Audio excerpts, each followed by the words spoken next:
карты груза, старые чемпионы, способности.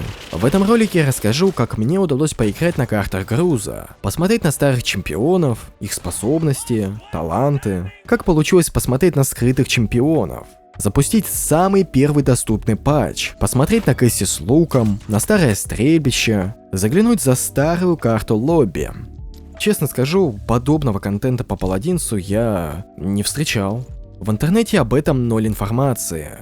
Есть обсуждение в Стиме о том, что не запускается Паладинс, новость от разработчиков, что они прекратили поддержку macOS, и пару видео на ютубе. Так что пришлось все изучать самому. В видео я буду показывать много уникального контента, поэтому оно будет достаточно длинным. Если вам не интересна какая-то часть, то на ютубе есть главы, и вы можете посмотреть либо видео целиком, либо только то, что вам интересно. Сразу хочу извиниться за качество записанного материала. Моя 1660 основана на архитектуре Turing, а для macOS не подходят видеокарты 20-16 серии.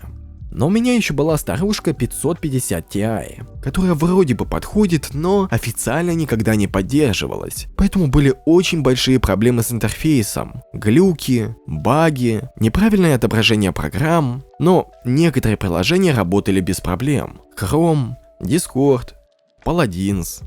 Из-за этих проблем не работал нормально OBS.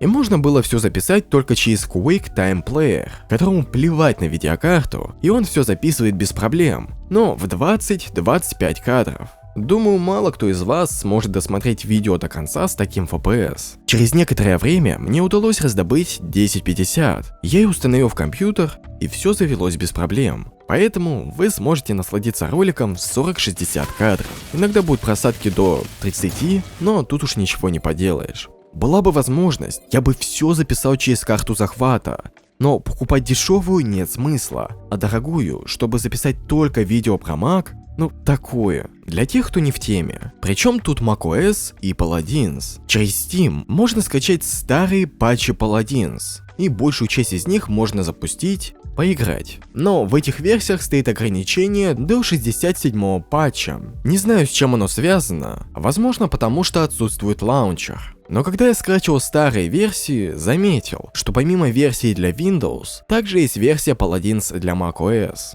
Я стал искать информацию об этом и нашел всего пару роликов на ютубе. Возможно, версия для Mac отличается от версии для Windows. Я поставил виртуальную машину, запустил Paladins и о да, появился Splash Art. Игра не запустилась из-за малого количества видеопамяти. Но сам факт того, что она начала запускаться, это победа. Но устанавливать macOS на ПК очень долго, муторно, и я думал, а вдруг из-за несовместимого железа игра не запустится, я потеряю силы, нервы, но забегая наперед, я ошибался. Тогда я стал искать человека с реальным маком, чтобы у него было все оригинальное. С завода, настоящий процессор, графика, чтобы точно не было никаких проблем, и чтобы точно можно было проверить, а запустится ли старый Paladins на настоящем маке. Большое спасибо Пекан Лорду за то, что согласился помочь. У него как раз был настоящий мак, и мы все проверили, Paladins действительно запускается. Тогда я поставил Mac, поставил 1050, и вы смотрите этот ролик. Вначале я решил протестировать 61-й патч. На Mac'е структура файлов примерно та же, что и на Windows. Есть конфиги, а это значит, что можно запустить стрельбище. И чтобы поиграть на нем без проблем, понадобится две демки. Первая из киберспорта, вторая записанная прямо в этой версии. Обязательно в параметрах лаунчера должно быть прописано -replay файл, имя демки киберспорта. Без этого ничего работать не будет. Далее в конфигах я прописываю следующее. Ну, это так лично у меня. На клавише F1, F2 у меня назначены команды «Скрыть интерфейс» и «Самоубийство». На F8 запуск стрельбища с режимом стрельбища. Режим можно посмотреть в файле Default Game. Далее идут клавиши нумпада 1, 2, 3, запуск, остановка и воспроизведение демки. На 7 назначен запуск той самой демки киберспорта. На 8 запуск обычной короткой демки, записанной в этой версии. В принципе, на этом подготовка закончена. Далее я запускаю Paladins, жду пока загрузится главное меню. После прожимаю клавишу для входа на стрельбище. Теперь выбираю любого чемпиона, кроме Кэсси. Это тоже обязательно. Но зона базы дамажит, поэтому прожимаю 8. Запускается короткая демка, записанная в этой версии. Завершается. Заново запускаю стрельбище. Теперь можно спокойно выбрать любого чемпиона и посмотреть его. Как будто бы вы зашли в той версии паладинца просто на стрельбище. Тут сейчас то же самое.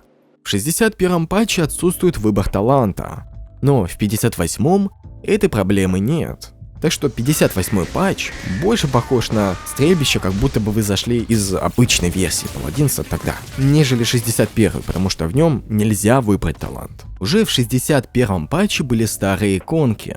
Посмотрите на Дженоса, Грока, они забавные. Уже на тот момент была старая карта стрельбища.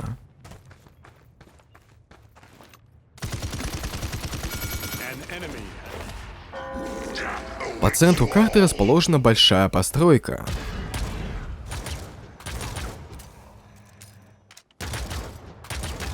Есть мост.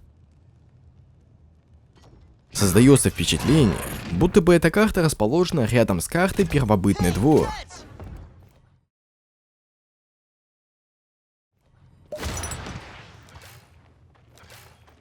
Эта карта вызывает у меня только теплые чувства. Ощущение старости, ностальгии. Но эта постройка действительно занимает уж слишком много места. Зато от нее прикольная тень. В общем, как бы и сейчас хорошо, и раньше было хорошо. Но раньше, наверное, было лучше. Я не знаю, честно. Тут уж решайте сами. Если ты застал стрельбище только вот в таком виде, то тебе, наверное, действительно захочется взглянуть на более старую версию, потому что она отличается. Но вот по-настоящему, алды, скажите, новая версия лучше, чем старая? Или же все-таки раньше было лучше? Хотя раньше, например, не было мишеней вот этих вот. Больше свободного места. Ну блин, я не знаю, какая версия стрельбища лучше, старая или новая. Стрельбище уже 3 года не меняли. И вот как-то так. Но это больше философский такой вопрос. Раньше было лучше или сейчас хорошо. В старых версиях были объемные звуковые эффекты. Я называю это эффектом комнаты. И вот наглядное сравнение старой версии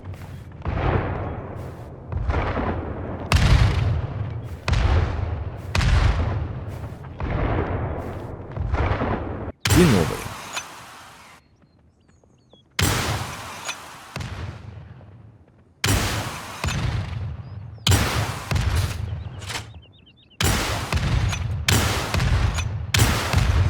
Такое ощущение, что в новой версии либо вообще нету эффекта помещения, либо этот эффект и есть, но очень тихий.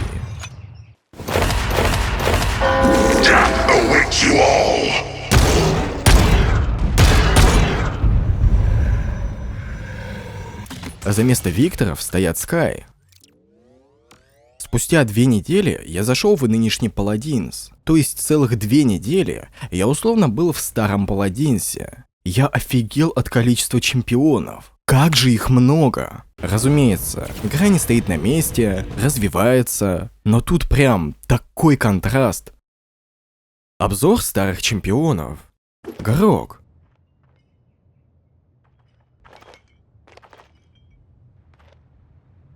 Это же тот самый Грок до реворка.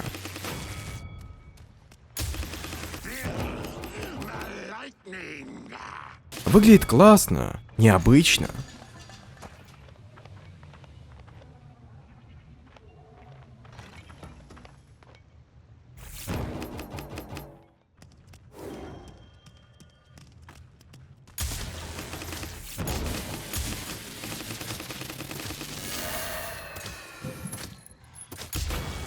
Неудобно то, что он ставит свой тотем почти возле себя. Сейчас его можно поставить почти за километр. Раньше, наверное, было прям жестко. Приходилось забегать на поинт, ставить тотем и убегать на эвке. Сейчас же это гораздо легче.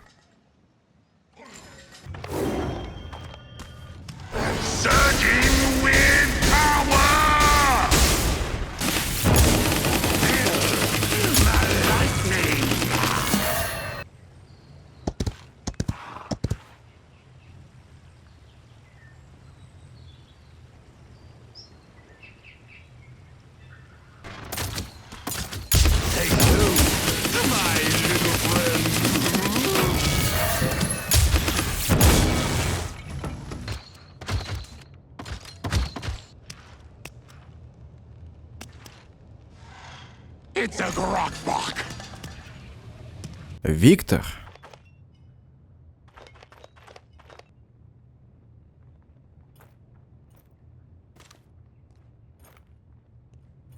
У него из основных отличий изменена граната, иконки способностей.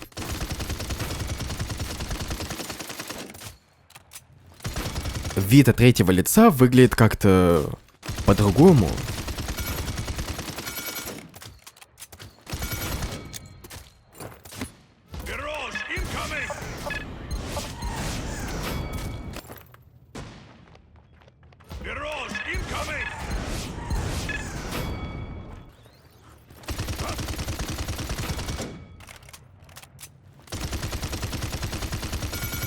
Шалинь отличается от нынешней версии очень сильно. Раньше он умел создавать свои копии, когда использовал отступление или ультимейт.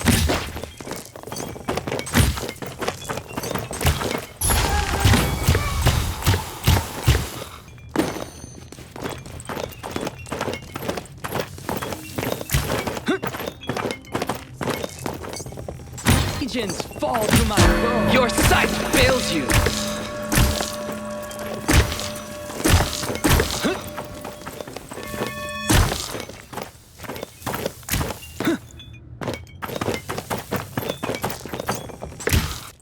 Your sight fails you.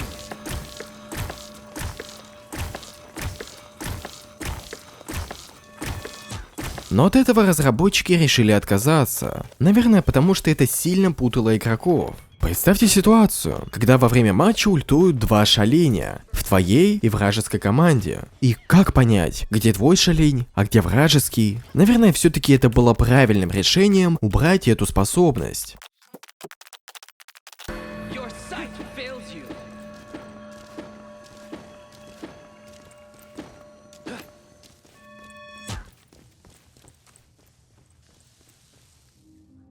Руки шалиня выглядят страшно, как будто бы он мертвец.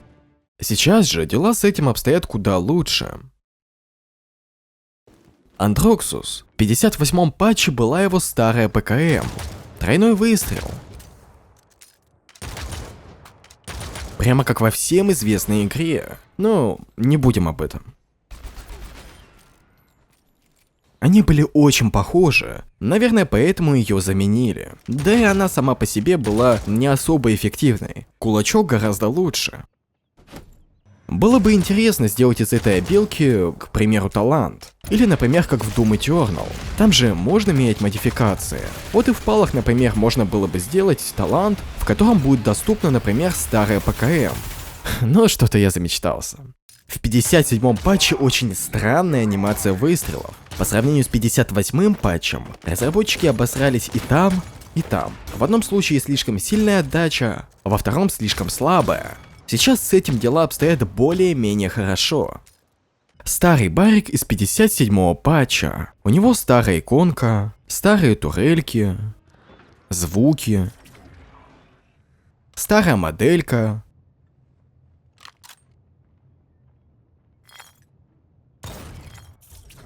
Старая ульта и анимация ульты. В этой версии палов проблемы со звуком. Они слишком приглушенные.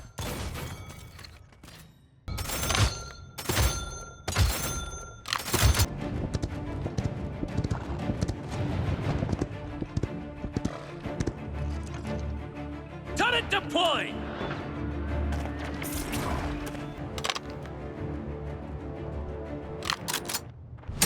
Last one standing wins.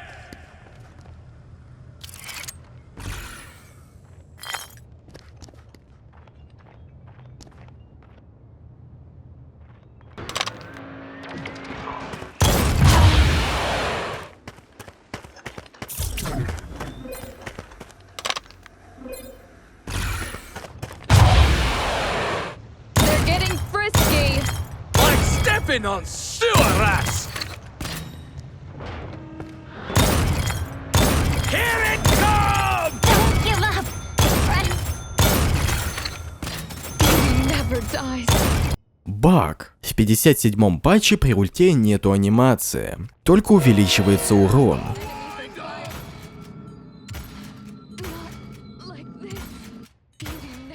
На Q нету анимации хила. Точнее, как бы она есть, но ее, можно сказать, нету. Дрогос. У него какая-то странная анимация камеры. Она работает по-старому. Как-то неправильно.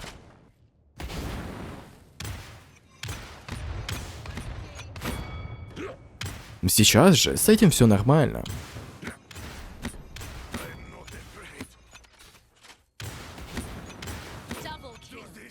Иви. Старая иконка.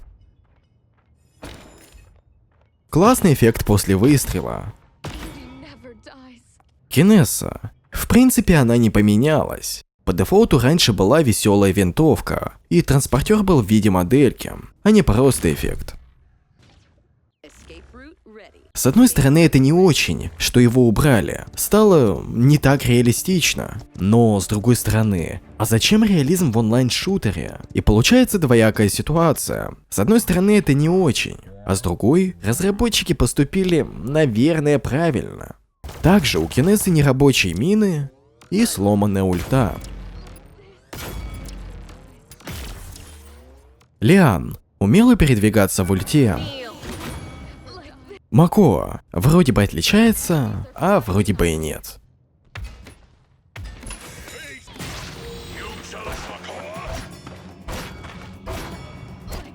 Пип. У него замедленный звук Q.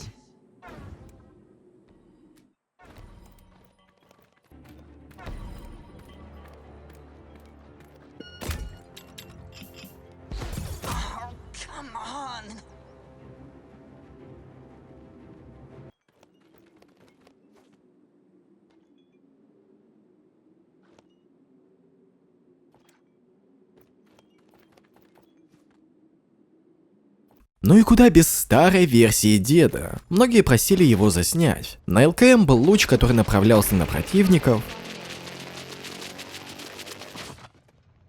На ПКМ была подпитка.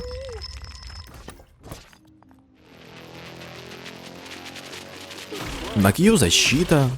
На F рунический взрыв. Торвальд стреляет в упор, заставляя противников на 1,5 секунды выронить оружие и онеметь. Ультимейт обычный.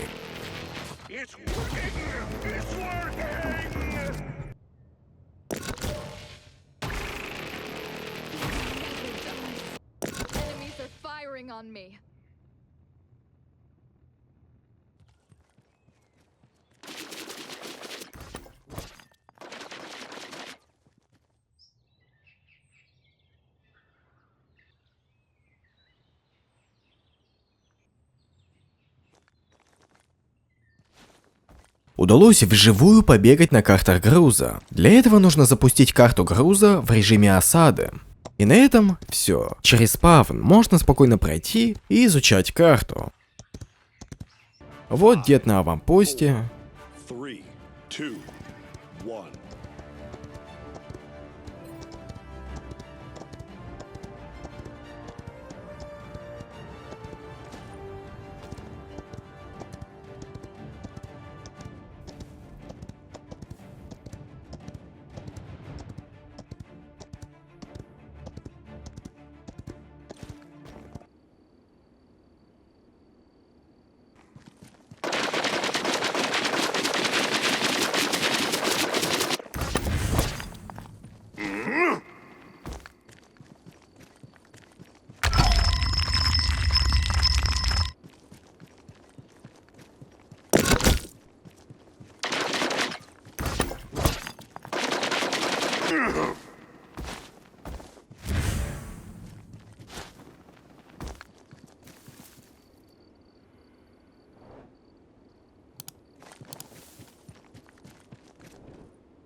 Malfunction! Malfunction!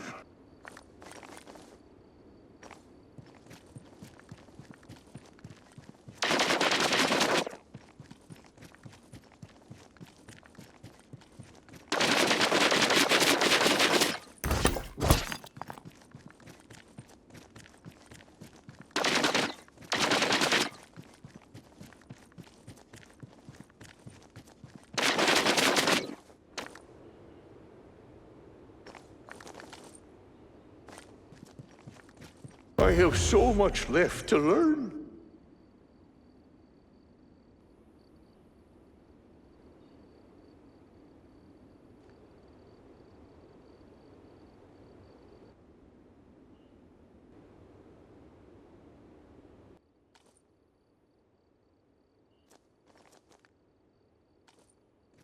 Морозной крепости.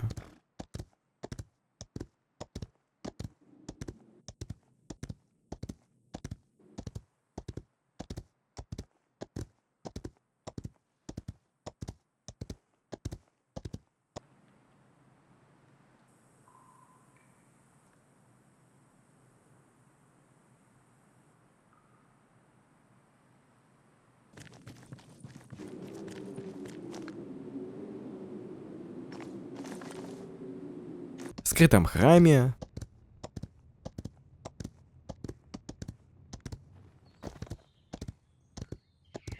На карте скрытый храм раскидано много деталей. На базе расположены ворота из старого режима.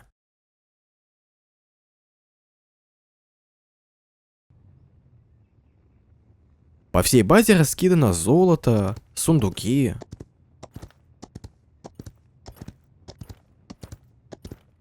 Блин, какая классная карта, как детально она проработана. Ну не могли разработчики просто так ее удалить, я в это не верю.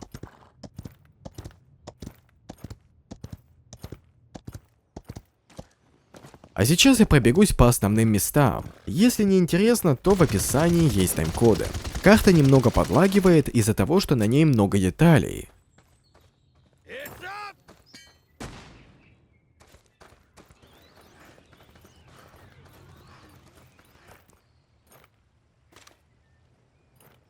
Классно выглядит водопад. В нем искажается изображение и проседает FPS. На вражеской базе есть большая статуя змеи. С карты Змеиный пляж.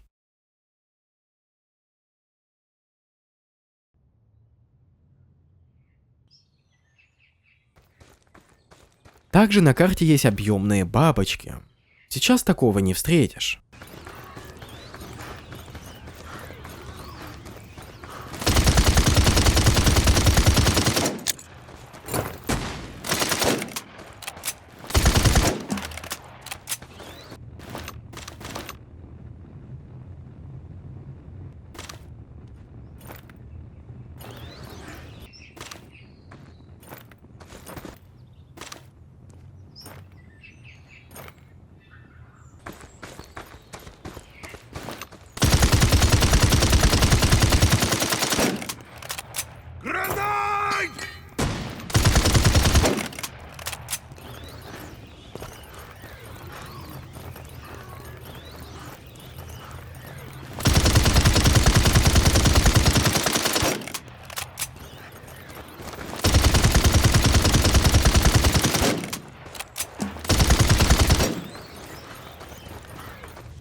Около базы стоят старые пушки, наверное, еще с зачарованного леса.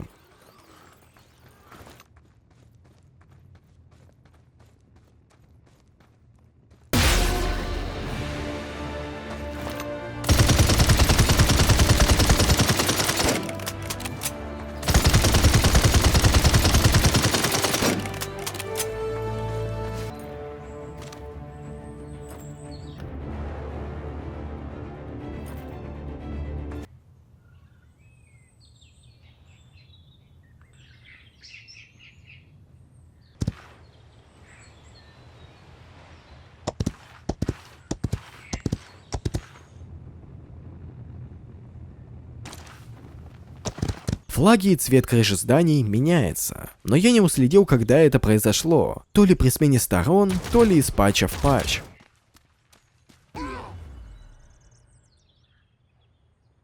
Дрогос, прямо как из трейлера.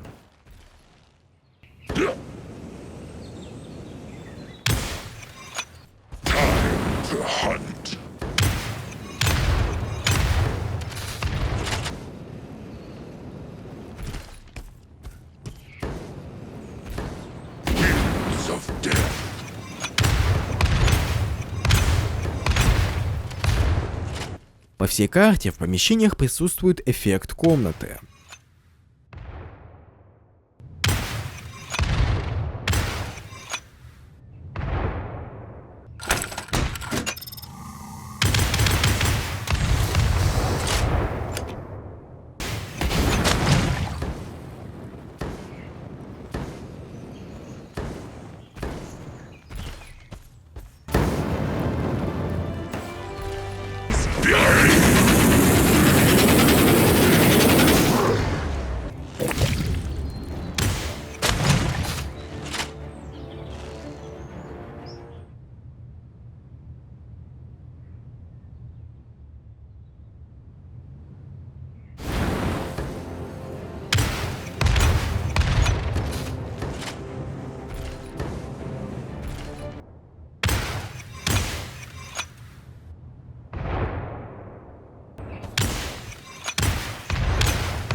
Вот эта табличка с драконами до сих пор есть на стрельбище. Забегая наперед, под картой где-то должен располагаться груз с дирижаблем, но вылететь за пределы карты мне так и не удалось. Хотя в интернете есть скриншот, как кому-то удалось вылететь за пределы этой карты.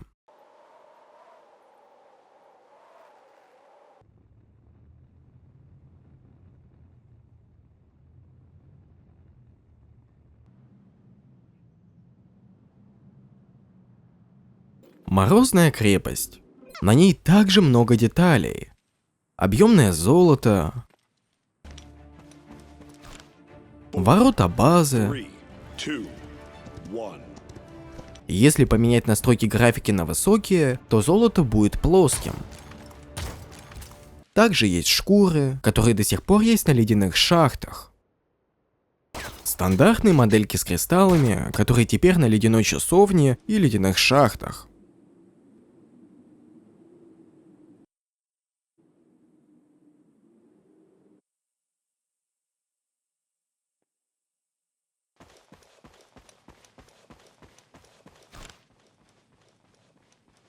А вот сама карта.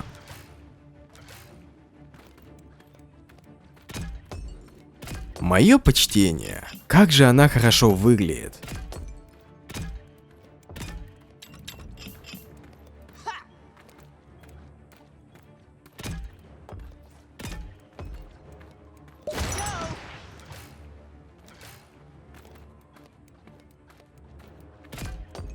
А вражеская база? Вражеская база тоже неплохо выглядит. Отлично.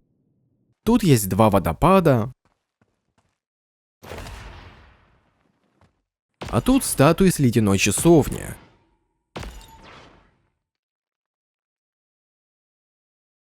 Дерево.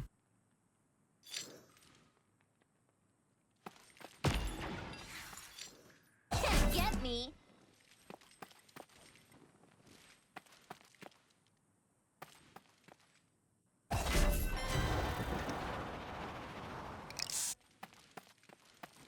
Как по мне, на этой карте слишком много путей. Например, в эту маленькую комнату можно зайти с 4 сторон.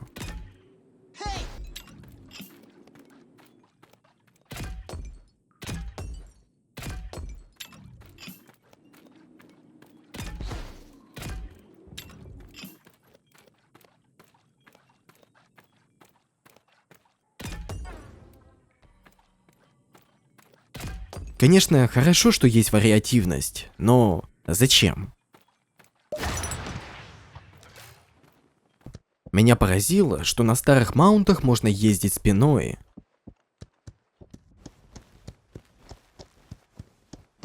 Такое можно сделать и сейчас, но лошадь и анимации будут сломанными.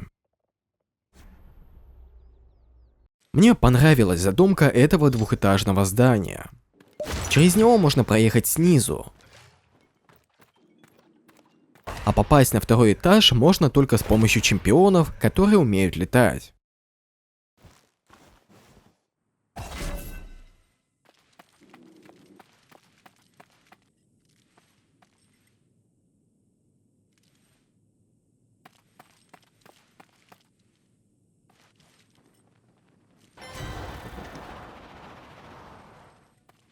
С обратной стороны это здание выглядит вот так.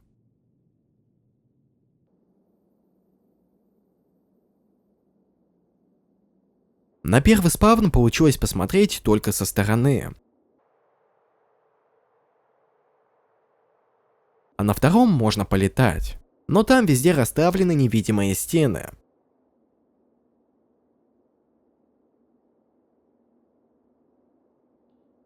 Вот этот путь ведет в никуда.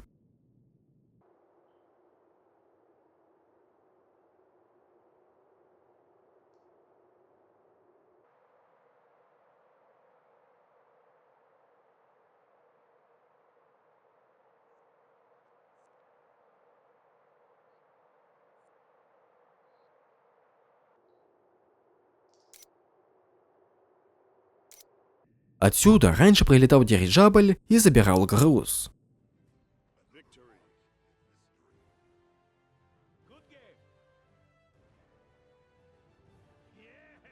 Они как раз находятся под этой картой.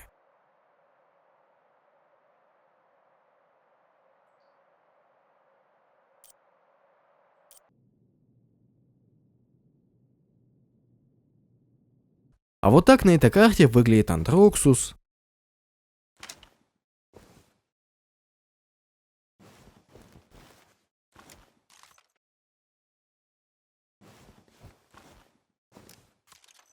Пип.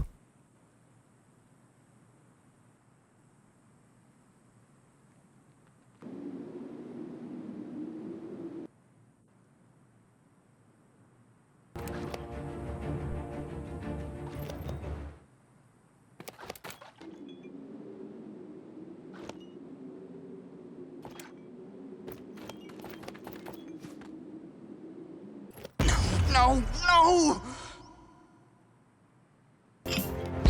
Oh, come on!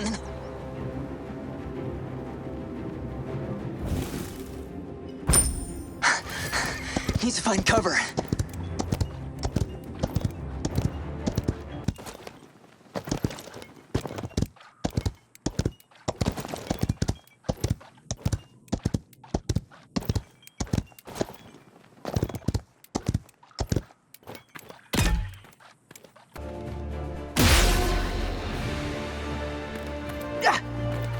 Wait. Woo-hoo. Make it rain!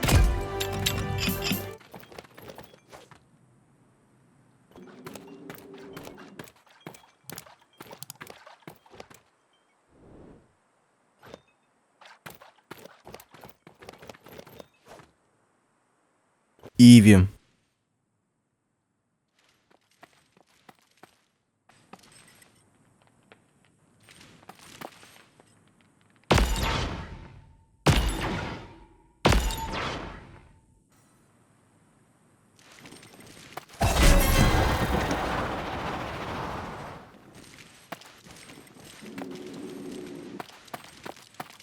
Барик.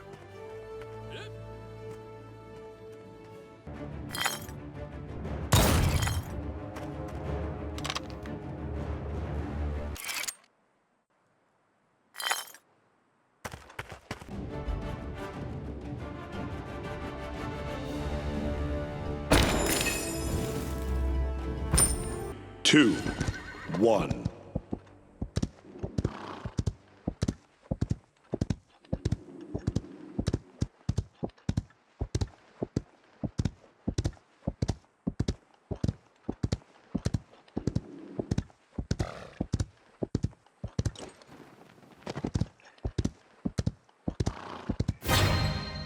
Turret deployed! Last one standing wins!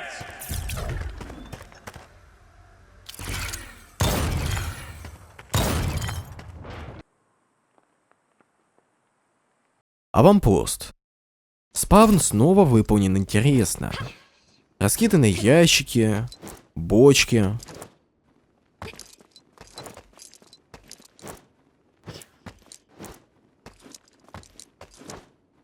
Тут есть дыра в полу, в которую нельзя упасть. Вблизи базы раскидано золото. Есть столик со слитками. Старые ворота.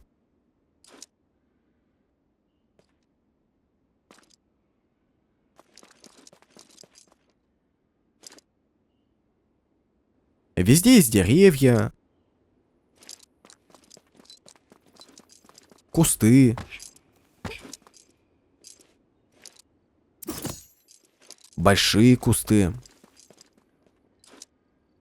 У телепорта совершенно другие звуки. Опять же, очень много путей.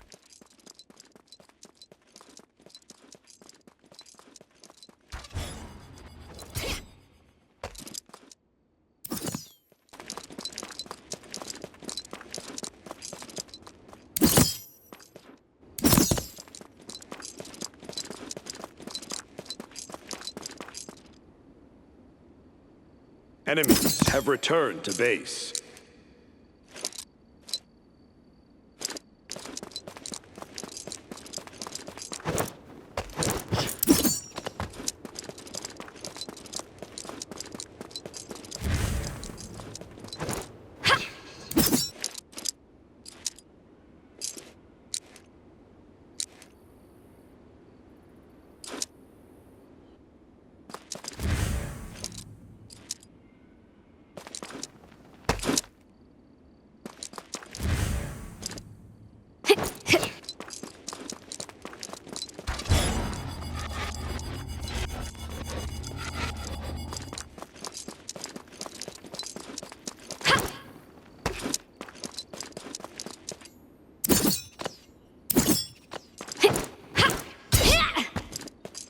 Эту часть карты взяли для карты обучения. Зачарованный лес.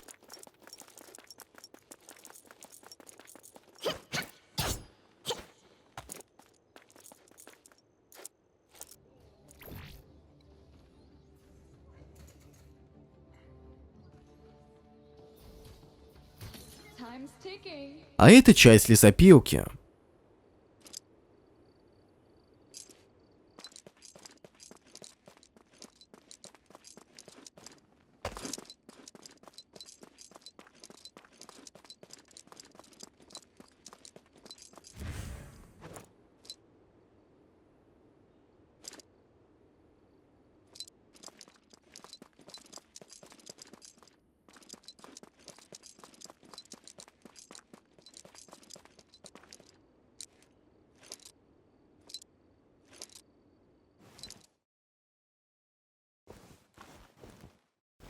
Самое смешное, что на аванпосте уже был тот самый баг.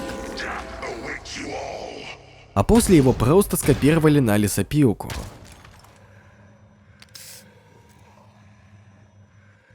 Он имеет большое значение для канала, но об этом я расскажу как-нибудь потом.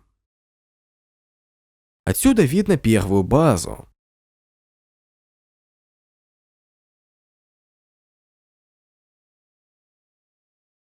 Вторая база — это вылитая лесопилка-дореворка.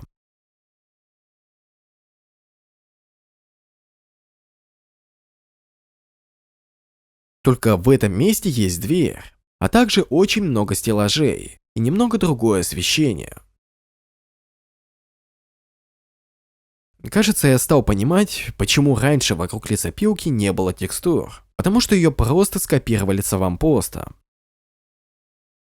А в этой стороне есть мишени, которые были на лесопилке дореворка, а сейчас они на стрельбище. И тот самый человечек оказался деревянным манекеном.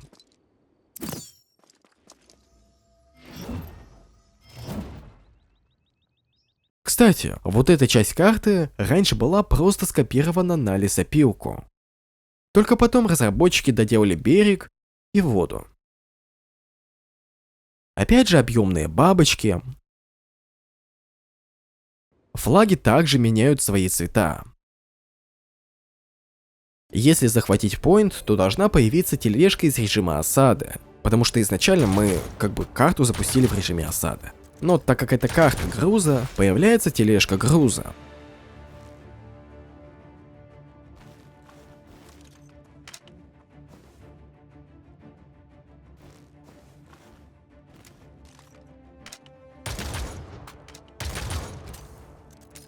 Если счет дойдет до конца, то матч закончится и ничего не произойдет. Victory.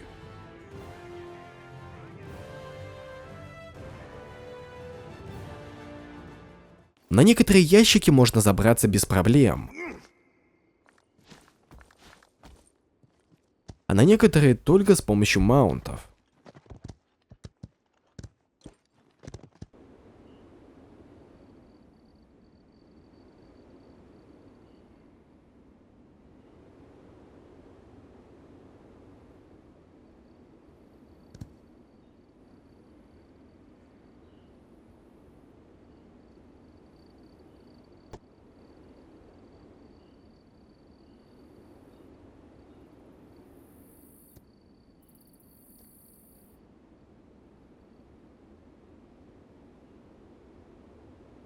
No way!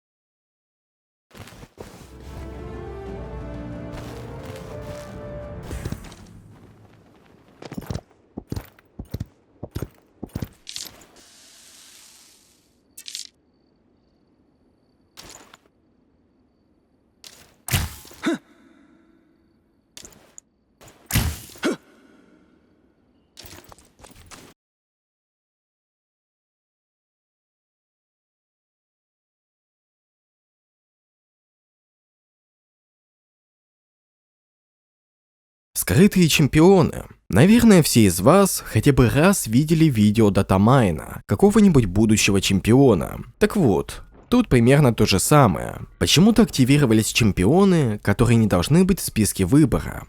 Можно, например, пикнуть танка Авангард. Как думаете, кто это? Стреляет часто, может притянуть противника, на F бежит и станет. Также у него есть щит.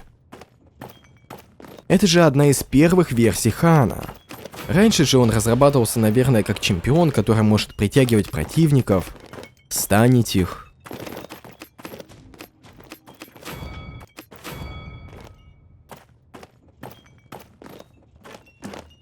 И вот эта вот версия Хана прям очень напоминает этот концепт. А в 58-м патче была еще более ранняя версия Хана. ЛКМ оружие, ПКМ работающий щит, F-обилка.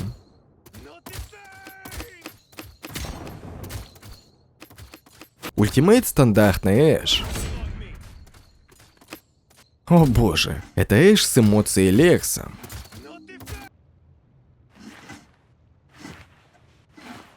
Вот такие способности у авангарда Хана. Посмотреть на нее в режиме наблюдателя не получилось. Вивиан. Кто бы мог подумать, что на самых первых этапах разработки Вивиан была Торвальдом с оружием Виктора. Я, конечно, видел всякое, но чтоб такое.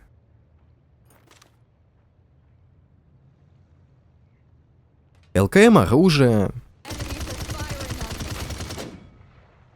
ПКМ прицел. Like this. На Q вокруг противники замедляются. Never dies. Также есть невидимый щит. Эмоций нет. Never dies.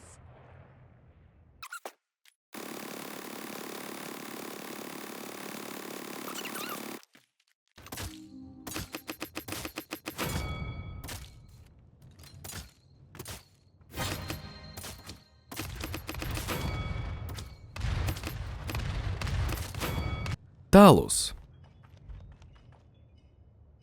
Вот так он выглядел на этапе разработки. Оружие, Evie never Q, like this. Evie never dies.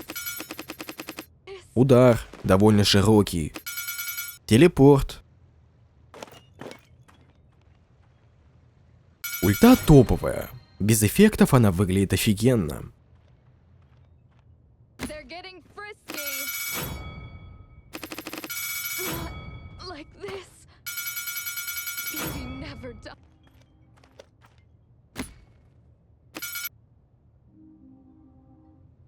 Hey, that really stings. Лазарус.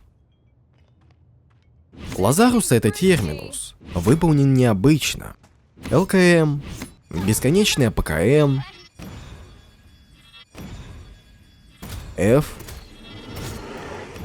Ультимейт.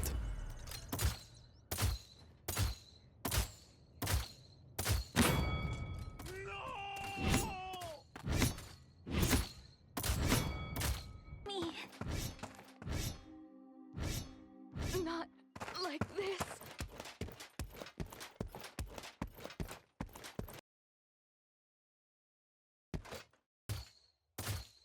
Я только сейчас заметил на этапе монтажа то, что, оказывается, вот эта вот сломанная механика терминуса перекочевала спокойно в Паладинс.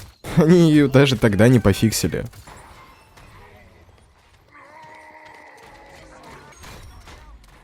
Вроде бы все механики знакомые, но я как-то сразу не догадался, что это терминус.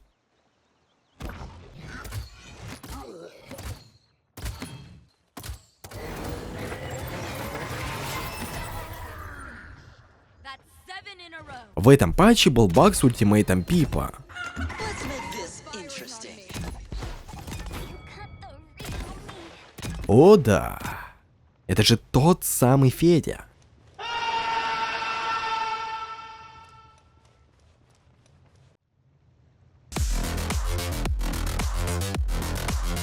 Вид от третьего лица. Некоторые чемпионы с видом от третьего лица выглядят офигенно. Создается впечатление, что они изначально создавались для этого режима. Например, Грок.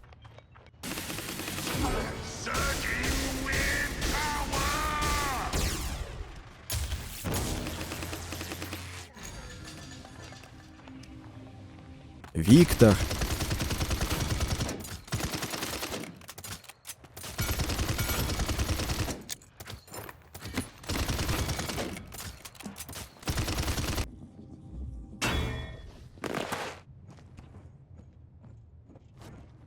Более старые патчи. К сожалению, в 51-м патче еще не было команды -replay файл, а без нее нельзя посмотреть других чемпионов.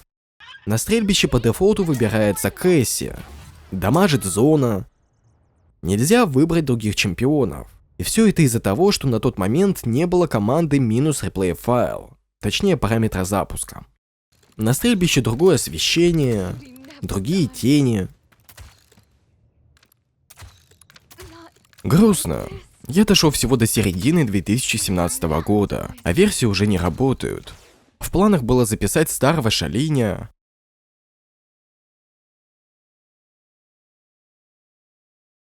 Мако, но, видимо, не судьба. Я стал перебирать патчи. В 52-м патче появилась команда -replay файл, но она не работает должным образом с демками киберспорта. В 56-м патче изменили название режимов, но поиграть до сих пор нельзя. А вот в 57-м патче уже все работает. В нем появился Стрикс.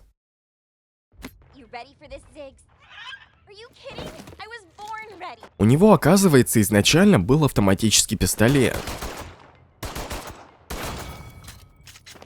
Потом его заменили на обычный. А сейчас он снова автоматический. Кстати, в этом патче, когда появился Стрикс, он умел держать пистолет в эмоции. Наверное, это баг. Странная ерунда происходит с картами. Почему-то в папке, где лежат все файлы, очень мало карт. Не знаю, с чем это связано, но вот что мне удалось посмотреть. Тестовая карта Bash P.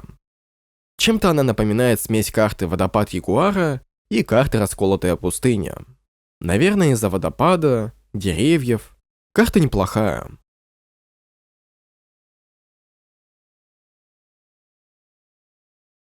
Мангровые болота. Да, это та самая старая версия с множеством деталей и отсылок. На этом здании расположена колба Пипа. Везде расставлены горшки с цветами, много растительности. По центру карты у многих мелких объектов вместо текстур черный цвет. Много бутылочек, записочек, склянок. Карта очень отличается от сегодняшней в плане восприятия.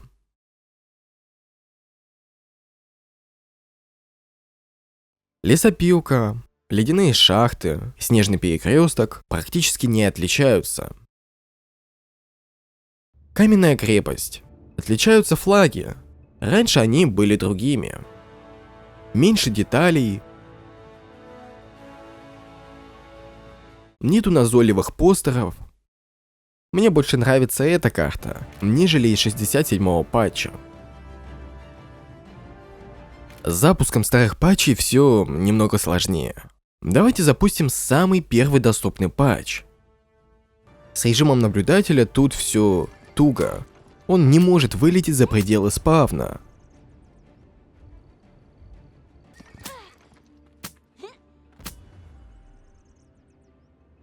Неважно, начался матч или нет, это ни на что не влияет. Как бы я ни старался, но из этого ничего не вышло. То есть, за чемпиона нельзя выехать за спавн, и в режим наблюдателя нельзя вылететь за спавн никак. Нужен чемпион, который сможет проехать через спавн, и за которым можно будет последить. Тогда самого наблюдателя выкинет за карту. Ну, за спавн. Тогда можно будет как бы телепортироваться через спавн. Но так как и чемпион не может проехать через спавн, и следить за ним никак нельзя, то есть кнопочки на нумпаде не работают. В общем, безвыходная ситуация. Зато удалось посмотреть на самую старую карту лобби, ну, которую возможно, в принципе, увидеть.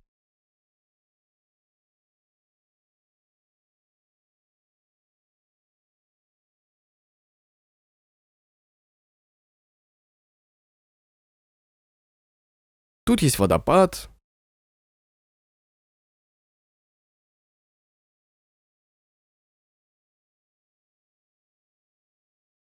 Тут были чемпионы из магазина. А здесь расположена комната с сундуками. И она отличается от комнаты, которая была в 67-м патче. Тут стоят старые сундуки. И они были как раз с 2015 года, или 16, ну, с 2015-16 года. Надеюсь, я не ошибаюсь. Там как раз были вот точно такие же два вида сундуков. Такой большой синий и маленький деревянный. Также получилось поиграть за Кэсси на стрельбище. Вот небольшой отрывок геймплея. Follow me. Your primary weapon is your assault rifle. Ying will create one of her illusions for you to shoot. No problem. Well done. Ying will put the red outline around the illusions. This means they are enemies. Excellent. He allows you to throw a frag grenade. Now, launch your frag grenade to hit all targets in the area. Well done. Note that you will have to wait a short time before using that ability again. Your next excellent. Follow Ying to the next area. Follow me. Your next ability is Iron Sights. Hold down В старых патчах были проблемы с подгрузкой объектов. Но, наверное, эта проблема была только на Маке.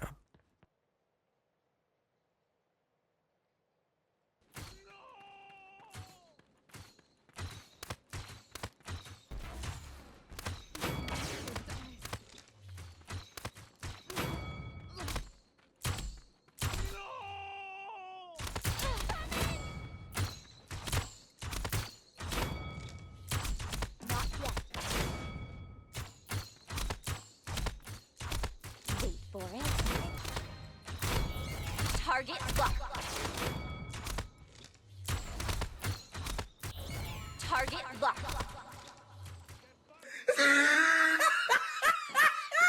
Getting frisky. Like this. Wait for it. They just can't stay away from me.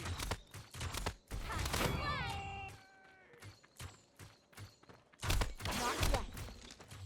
Hey, Beauty never dies.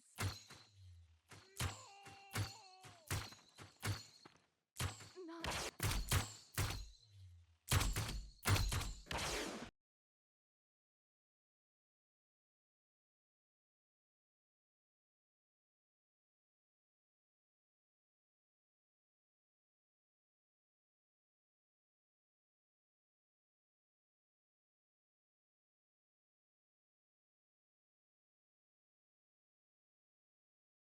Фернандо можно сдвинуть.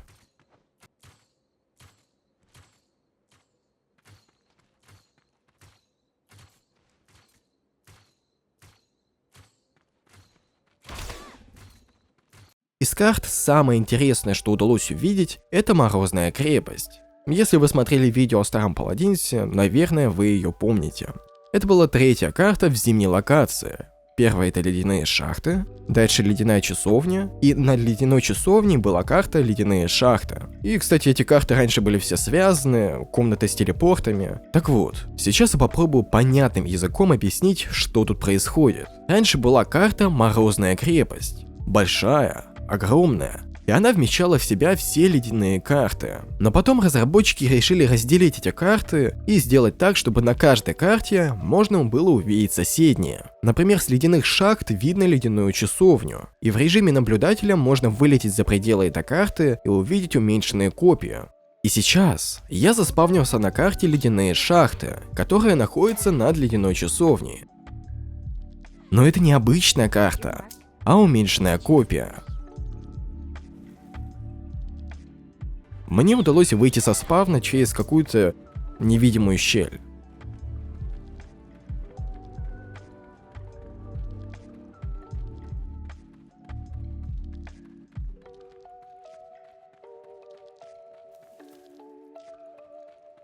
Тут даже поинт находится вдалеке. Но коллизии остались. Ну окей, разработчики перепутали спавны. Но зайдя в режим наблюдателя, была подгружена обычная карта и уменьшенная копия одновременно.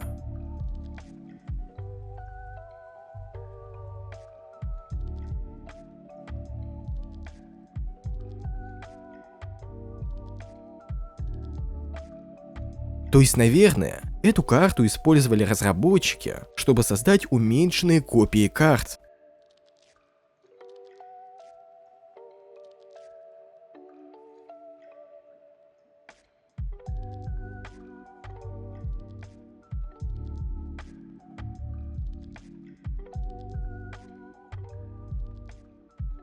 Ледяная часовня подгружена только уменьшенная копия. А ледяные шахты подгружена и настоящая карта, и уменьшенная копия. И тут 100% видно, что уменьшенная копия наложена на обычную карту.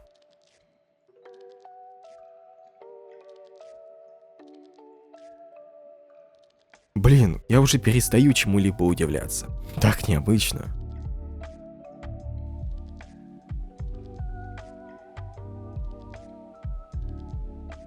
Дальше произошла неприятная ситуация. При запуске старых патчей я обычно программно отключал интернет, а после обратно включал.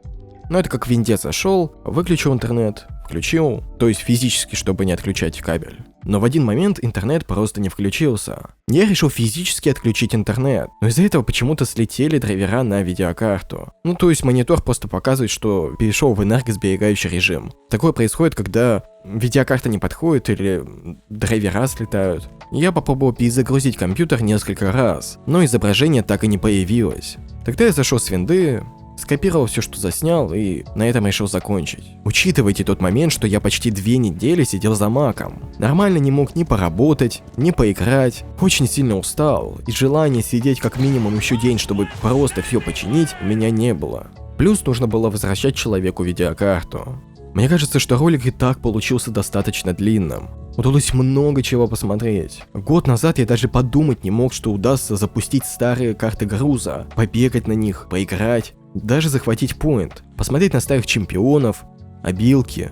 Черт, запустить самый первый доступный патч, поиграть за Кэсси, посмотреть на вот это вот старое стрельбище. Да, конечно, это работает не очень хорошо, хотелось бы в самом первом патче посмотреть на всех чемпионов, карты. Ну, это уже круто. Я, конечно, себя не хочу прям нахваливать, но мне кажется, мало у кого вообще есть желание, возможности вот этим вот всем заниматься. Искать вот эту вот информацию, вот. Ну, кто себе захочет подбирать комплектующие, ставить мак на компьютер, с этим всем мучиться. Это было очень тяжело сидеть на маке, именно когда ты не можешь ничего нормально толком сделать. Тем более там еще были проблемы с картами, что почему-то в списке карт я проверял все карты, которые оканчиваются на нижнее подчеркивание П, но когда я их все проверил, их оказалось гораздо меньше, чем по факту было на тот момент в Паладинсе. Что из основного я не заснял? Карта «Зачарованный лес», которая сейчас карта обучения. Не знаю, почему ее не было в списке выбора карт. Старый спавн Змеиного пляжа, который был в виде коробки. Ну и сам по себе старый Змеиный пляж дневной версии. Надеюсь, вы меня простите, но я как-то про него забыл и не записал.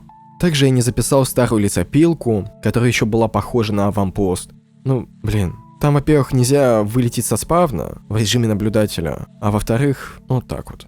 Не записал старого Шалиня, Макоа, но тут уже все упирается в ограничение параметра запуска минус реплей файл. Кстати, меня очень сильно поразило, раньше Паладинс весил 3 гигабайта. Я сначала подумал, что у меня как-то загрузчик неправильно работает, что он не докачал файлы, но нет, раньше Паладинс весил всего 3 гигабайта. Офигеть, сейчас он весит больше 20, а раньше всего 3 гига. Это так мало. В сентябре 2017 года Паладинс весил еще 7 гигабайт, а после они перешли на какой-то новый формат файлов, и они стали весить очень много, 19, 17, сейчас он уже разросся почти до 20, даже больше. Также я не успел записать карту Paladins Battlegrounds, но осталась запись через QuickTime Player в 15 FPS. Видео немного я ускорил, чтобы вам было не так больно смотреть. Быстренько по ней пробежимся, потому что долго задерживаться на ней я не особо хочу. Видео и так длинное, да и деталей там очень много. Покажу самое интересное.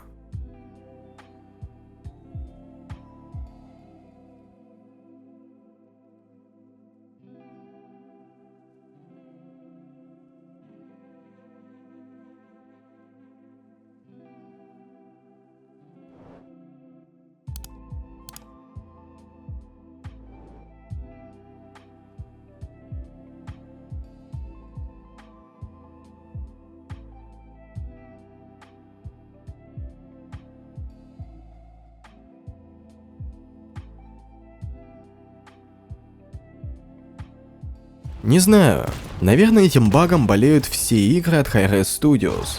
Что в Паладинсе, что в Rogue Company. Только это кардинально разные игры. На разных движках, Paladins на Unreal Engine 3, Rogue Company на Unreal Engine 4.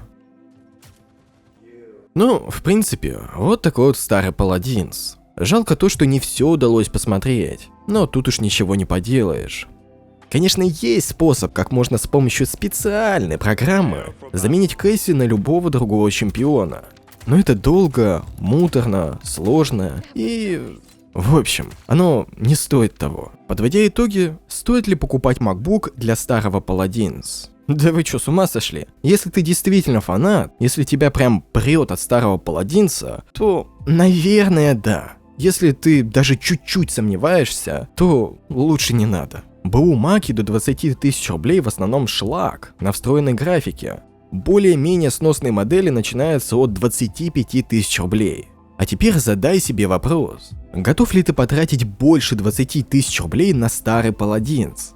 Не совсем корректно, но в общем мысль, думаю, понятна. Собрать компьютер для Мака тоже не очень затея. Если твои комплектующие отличаются от рекомендованных, то лучше не надо. Подумай. Это такой геморрой. Должна быть совместимая мать, процессор Intel, совместимая видеокарта. Потраченные силы и нервы не стоят того. Лучше еще раз пересмотри ролик, насладись старым паладинсом. Разумеется, это не те ощущения, когда ты играешь вживую, но они не стоят потраченных сил, например, на сборку ПК для Мака. Обязательно проверяй совместимость, потому что если хотя бы загугли свою конфигурацию, мать, процессор, видеокарта, по отдельности, либо сразу все, и на том же сайте Tony Mac или на каких-нибудь других почитай отзывы, как у людей работает эта сборка. Подводя итоги и отвечая на вопросы, можно ли запустить самый первый патч, который доступен? Да, но поиграть на нем не получится. Какой самый первый патч, в котором доступен максимальный функционал Paladins? От 57-го патча и выше. Можно ли посмотреть на старых чемпионов, старые карты груза? Да, можно. Казалось бы, видео состоит в основном из 61-го, 58-го и 57-го патчей, но как же много всего получилось посмотреть. Блин, надеюсь, это все было проделано не зря, и ты получил удовольствие от просмотра этого ролика. Если это действительно так, то можешь оценить ролик лайком, написать комментарий, что ты думаешь насчет этого всего. Просто, я уверен, мало кто будет вот так вот прям интересоваться старым паладинсом, устанавливать себе Mac, скачивать старые патчи, запускать их, там еще геморрой с запуском. В общем, буду благодарен, если ты поделишься роликом с людьми, не просто типа скинуть кому-то, а именно тем людям, которые интересуются старым паладинсом. Вот. Думаю, для них это видео будет прям как какая-то находка, да и в целом весь канал. Потому что я стараюсь снимать в основном уникальные видео по паладинсу, не просто про чемпионов там, типа, эй, смотрите, у нас новый чемпион, у него такие-то способности. Нет, я стараюсь снимать видео уникальные, те, которые никто не снимает. Ну вот кто будет, например, скачивать себе Mac, ставить его, скачивать старый паладинс. Блин, я уверен, что этот ролик, соберет, от силы максимум 2000, 5000 просмотров, это прям потолок, может быть 8, прям край, и все. Потому что, во-первых, видео долгое, во-вторых, оно по маку, в-третьих, по паладинсу, в-четвертых, на русском языке. Да и, в принципе, я это видео делаю больше для себя, для души, вот. Так что, вот как-то так. Ладно, надеюсь, еще кто-то досмотрел до этого момента. Если это так, то спасибо большое за просмотр. До скорого!